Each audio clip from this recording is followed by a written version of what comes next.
अभी दुनिया में बदलती हुई परिस्थितियों में क्लाइमेट जो चेंज है, जलवायु परिवर्तन, आप देख रहे हैं लगातार पानी की बारिश धीरे धीरे क्रम से घटता जा रहा है और वह बारिश की समय से नहीं होने से यह लगातार जो सूखा का स्थिति कई सालों से हल्के हल्के तौर पर असर था, इस पर भयानक असर है। और मैं अभी भी कल्पना से परे है कि अगर बारिश नहीं हुआ, खेतों में मॉइस्चर नहीं हुआ तो अपनी फसल गेहूं की आएगी कैसे। और पिछले साल को याद करिए, गेहूं की फसल को मारी गई थी। हाँ, गेहूं देखने में अच्छा था, लेकिन मार्च में ही तो गर्म हवा बहा, उत्पादन गेहूं का घट गया और 1 करोड़ टन जो गेहूं का उत्पादन कम हुआ देश में, एक ही बार बाजार में इस बार थोड़ा 500 रुपया गेहूं का दाम बढ़ा है। किसान थोड़ा खुश है, चलो 500, लेकिन इस 500 बढ़ने के पीछे भी एक कहानी है कि अगर वो 1 करोड़ टन धान गेहूं कम पैदा नहीं हुआ होता, ये भाव आपके नहीं मिलते। लेकिन उत्पादन एक सवाल अलग है और सस्ता मिलना एक अलग है। खाद्य आपूर्ति विभाग का काम है सस्ता भोजन उपलब्ध कराना गरीबों को, लेकिन कृषि विभाग का काम है कि अनाज का दाम ज्यादा मिलना चाहिए। या दोनों के इंटरेस्ट जो अलग है, इसके अंतर के जो मूल्य है वो भारत सरकार अपनी सब्सिडी के माध्यम से देने का काम करती है। फर्टिलाइजर में 2.25 लाख करोड़ का सब्सिडी इस साल रहा और 2.25 लाख करोड़ में बिहार के हिस्से में 45,000 करोड़ आया। सब्सिडी जो मिल रही है यूरिया और फर्टिलाइजर पर, उसका सही उपयोग बिहार में नहीं मैं मानता। 10% आबादी और 18% हम सब उर्वरक का खपत कर रहे हैं, लगभग 2 गुना उर्वरक का खपत कर रहे हैं। कहीं न कहीं ये भी गड़बड़ी का एक सबूत है। हम जानते हैं कि बिहार के किसान हमारे ऐसे नहीं है कि अपने खेतों को खराब करने के लिए 2 गुना फर्टिलाइजर यूज कर रहे होंगे। पंजाब हरियाणा से अब भी हम कम फर्टिलाइजर जरूर खेतों में डालते हैं, तो फिर फर्टिलाइजर जा कहाँ रहा है। यही फर्टिलाइजर का जो बेईमानी, जो कालाबाजारी इस बिहार के भीतर एक संस्थागत रूप ले लिया था, उसको हम नियंत्रण में लाने का प्रयास जो 20-25 दिनों में किया है, वो अगले 2 से 3 महीनों में मुअक्कल दिखाई देगा, क्योंकि उसमें कई हमारे फैसले कैबिनेट के जरिए फैसले लिए जाएंगे, कई कानूनों को बदलाव लाना होगा, तभी जाकर के हम मुअक्कल हो पाएंगे।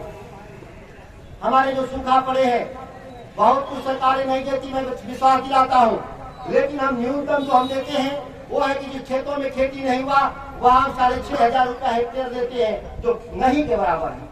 जिसका खेती किया है सूख गया, उसको हम 13,500 रुपया देते हैं, वहाँ भी बहुत कम है। 1 हेक्टेयर में 13,500 कुछ होता ही नहीं है। आगे के लिए हम बीज जहाँ भयानक सूखा था उन जिलों में, हमारे यहाँ तो थोड़ी राहत है कैमूर रोहतास में, उस साइड में जो भागलपुर का जो अंगिका बोलने वाले लोग हैं, जो अंग प्रदेश बोलते हैं, उस इलाके में मुंगेर, जमुई, वहाँ पे एकदम खेती नहीं है। 10%, 20%, 25%, वही बचेगा कि नहीं बचेगा उसकी भी गारंटी नहीं। और हमारा विभाग रोज मौसम विभाग का एक रिपोर्ट देता है, बहुत अच्छी बारिश हो रही है, औरंगाबाद में बहुत अच्छी बारिश हो रही है, गया में बहुत अच्छी बारिश हो रही है, कैमूर से भी अच्छी बारिश हो रही है। रोज लिख के लाता है और रोज मैं कहता हूँ कि फर्जी क्यों लाते हो मेरे क्या भाई, या तो इसको सुधार लो और नहीं तो चल के मुझे धान और गेहूं का खेती दिखा दो इलाके में। गेहूं का तो भी फसल देर है, कुछ मक्का उक्का ही लगा होगा तो दिखा दो, लेकिन वही सरकार की तनख्वाह जब बंद होगी तो समझ में आता है। 22,000 कर्मचारी है, 1 महीना अगर 2 महीना तनख्वाह बंद हो जाता है, बेचैन हो जाता है, इतना शिकायत लेके आता है। और किसान को पैसा कम मिलता है।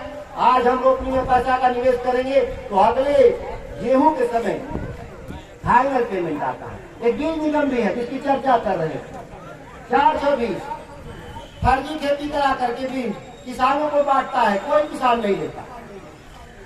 हमको तो नहीं लगता कोई किसान लेता है, और जाता भी होगा नेता का, हम लोग इससे चला गया बाजार में, चलो दे रहा है कुछ ले हमारा ले क्या रहा है तो हम ले आते होंगे, लेकिन खेतों में कौन लगाता हो। हमको तो नहीं लगता कि बीज निगम के बीज को किसान खेतों में लगाता है, और लगाता होगा तो इस सोचता होगा चलो कुछ नहीं पैदा होगा तो लगा लेता होगा, लेकिन जिसको पैदा करना है वो तो नहीं लगाता है। ये 150-200 करोड़ रुपया यह भी खा जाता है बीज निगम वाला। कोई ऐसा हमारे विभाग में अंग नहीं है जो चोरी नहीं करता। तो इस चोरों का हम सरदार हैं, अब सरदार ही लगाएंगे। जब चोरी हो रहा है तो हम उसके सरदार हुए। तो आप कम से कम पुतला उतला फूकते रहिएगा तो मुझे भी याद रहेगा कि किसान नाराज है मेरे से, और नहीं फूकना बंद करिएगा तो यही लगेगा कि नहीं सब ठीक चल रहा है। तो ये मैं आपको कह देता हूँ, लोहिया जी ठीक कह के गए थे, जब संसद आवारा हो जाए तो जनता को सड़कों पर उतरना चाहिए। तो मैं सरकार हूँ, कहीं कहते हैं कि आप भी सड़कों पर उतरा कीजिए, बाकायदा एक टाइम पर करते रहेंगे तो हम ही अकेले सरकार नहीं है, हमारे ऊपर भी बहुत लोग हैं। तो उनके हाथ हम जब बोलते हैं तो उनको लगता है कि अपनी बात बोल रहे हैं। समझ रहे हैं मेरी बात? अकेले जब मैं कैबिनेट में बोलता हूँ तो लगता है कि इसका अपना समस्या है। जब आप सब लोग मिलकर बोलिएगा तब जाके कान में तेल डाल के बैठे लोग हैं उनकी सुनाई पड़ेगी। नहीं तो ये लोग, मैं कहा अभी तो कानून पे मैंने चर्चा किया कि धान खरीदने बस नियम बदलो और मल्टीपल एजेंसी कर दो, सभी लोग खरीदेंगे। कर देगा लेकिन इसकी चिंता नहीं। अभी तो एकदम जब बोलते हैं तो चुप लगा जाता है, जिससे सांसें प्राण निकल गया सरकार के लोगों को। मैंने सरकार के मतलब अधिकारियों की नहीं, बड़े बड़े नेताओं का। और जब कृषि कानून मंडी कानून की बात करता है तो एकदम चुप लगा जाता है, जिसे लगता है कि बुखार आ गया। तो ये हम आपको इसलिए कह रहे हैं कि आप जानिए, नहीं पता चलेगा कि कोई कहेगा कि आप तो 3 साल कुर्सी पे थे, चुप थे, बोले नहीं, बताए नहीं, आप तो कुर्सी के चक्कर में बताए नहीं। तो हम बता रहे हैं आपको, हम सजग कर रहे हैं। अभी कोई बन तो गई है सरकार नहीं, लेकिन है वही पुरानी, उसके चार चलन भी पुराने। और अधिकारियों का तो पूछना ही नहीं, वो तो अभी अंदाजा लगा रहे होगा क्या। वो तो इस चक्कर में है कि अच्छे चलो राजद वाला खेदेगा तो उधर दूसरे दल वाले के साथ हम उधर बढ़िया कर देंगे। मेरी बात समझ रहे हैं ना? पूरा राज तो हम लोग का है नहीं, थोड़ा थोड़ा कहीं कहीं है हम लोग। अरे मंत्री तो यहाँ भी थे ना भाई, और चीजें नहीं बनी तो हम भी, हमारे मंत्री बनने का क्या मतलब? इस जिला में 2 मंत्री हो गए और चीजें वही चली। कल ट्रैक्टर पकड़ रहा था और 20 ट्रैक्टर पकड़ लिया अधिकारी। हम कभी मोटरसाइकिल तो पकड़ ही रहे थे, हम पैरवी नहीं करते, चलो वोट बिगड़ने दो मेरा। ट्रक पकड़ ही रहे थे, हम भी नहीं पैरवी करते हैं, जाने दो वोट बिगड़ जाने दो।